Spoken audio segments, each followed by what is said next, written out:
City's Maid of Honor. I've met Sid at Westfield State. I was lucky enough to play softball next to her at first base. Tonight, I'm honored to stand up here and talk about my good friend Sid. As I think back on the first time I met Sid, I get emotional. As always, I'm an emotional person. Sid's one of my best friends. In all honesty, I consider her as a sister.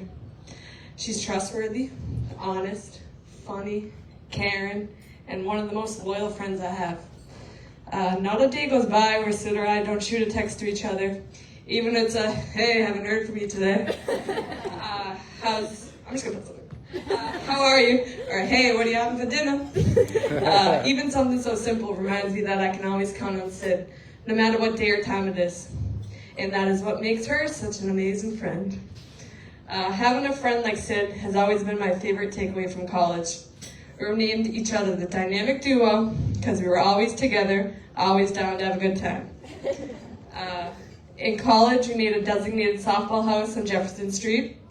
Although technically her name was not on the lease since her family's house was just a few miles away, we could always find Sid curled up on one of our legendary red couches or snuggled in bed with one of us. Westfield? She always made sure she paid her dues though. Friday nights she would come home in her lovely Subway uniform with a big batch of Subway cookies and a big bottle of Burnetts. She would rally us to go out because we all went too hard Thursday night. There was never a dull moment with Sid though. She was always on the move. One night in college, there was a huge snowstorm and there was a parking ban. So Sid left her sob on the street. The police had a megaphone screaming, "Can the owner of this sob move your car or we'll tow it?" Sid was nowhere to be found and she was not answering her phone. None of us could move it because of the stick shift. So somehow the sob was successfully moved. So somehow we survived those crazy years and ended up with everlasting bonds and a lifetime full of memories.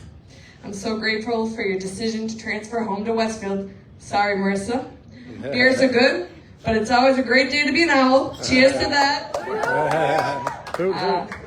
Now Ryan. All right, Ryan. The moment Sid told me about you, I knew it was it. The love you both share is something people dream of.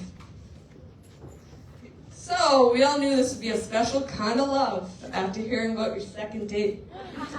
So, Ryan locked them out of his brother's house, and his brother was out of town for the day. So they both had to hang out by the pool in the clothes on a sunny 90-degree summer day. The keys did not return in 4 hours.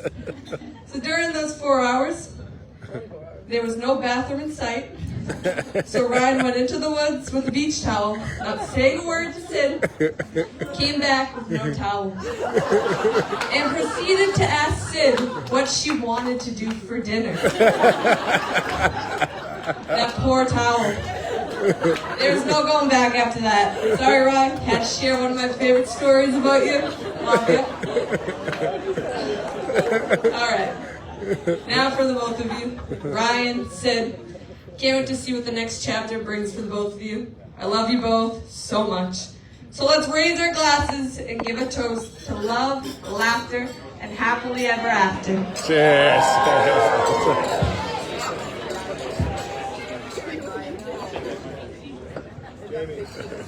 Let's hear it for Jamie, everybody. Nice job.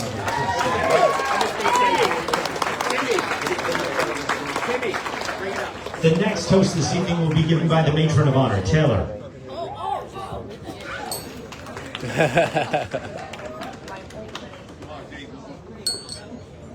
Sid the Kid. Subway Sid. Dad used to call us Ofer if we got no hits.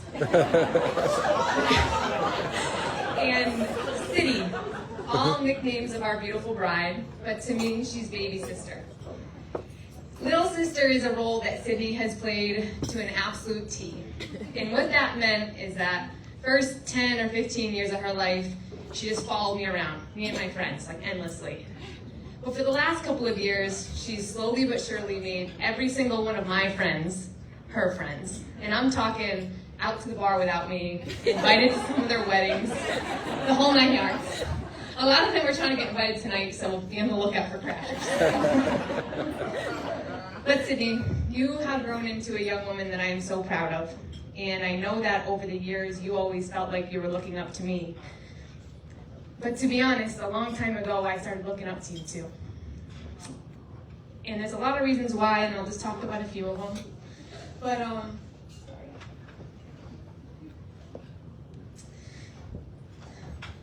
you have this really special way about you that makes everyone around you feel comfortable, feels welcome. It's generous, it's fun, and little kids on the beach have been flocking to you for years. And the way that you've approached your goals is something that I truly admire. As a little sister, you didn't have the luxury of dipping your toe in, making sure the water was warm. You were always 2 feet into the deep end. No goal too big to be tackled in a couple of hours at the library. No bar set by me and Todd that couldn't be achieved by a little bit of hustle. But most of all, it's the way you seem to always be taking care of people.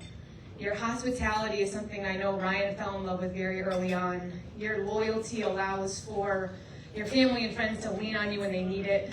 And the way that you shepherd our family through caring for Grandma the last couple of years is something I'll never forget. I love having you as my baby sister. And I'm so happy for you today. Partly because I know that you followed in Mom's footsteps and hit the in-laws jackpot. So cheers to the Mikowitzes. But mostly because of that man sitting right next to you. Ryan, your generosity, your humor, and let's be honest, your athleticism makes you a perfect addition to our family. I know that with you, Sydney always has someone to keep a smile on her face and to keep her balanced. And I have no doubt that someday you will beat my dad in a round of golf. Just keep working at it.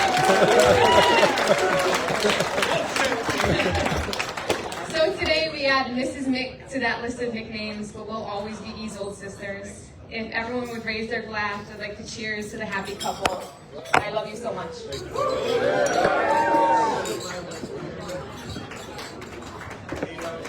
Thank you, Taylor.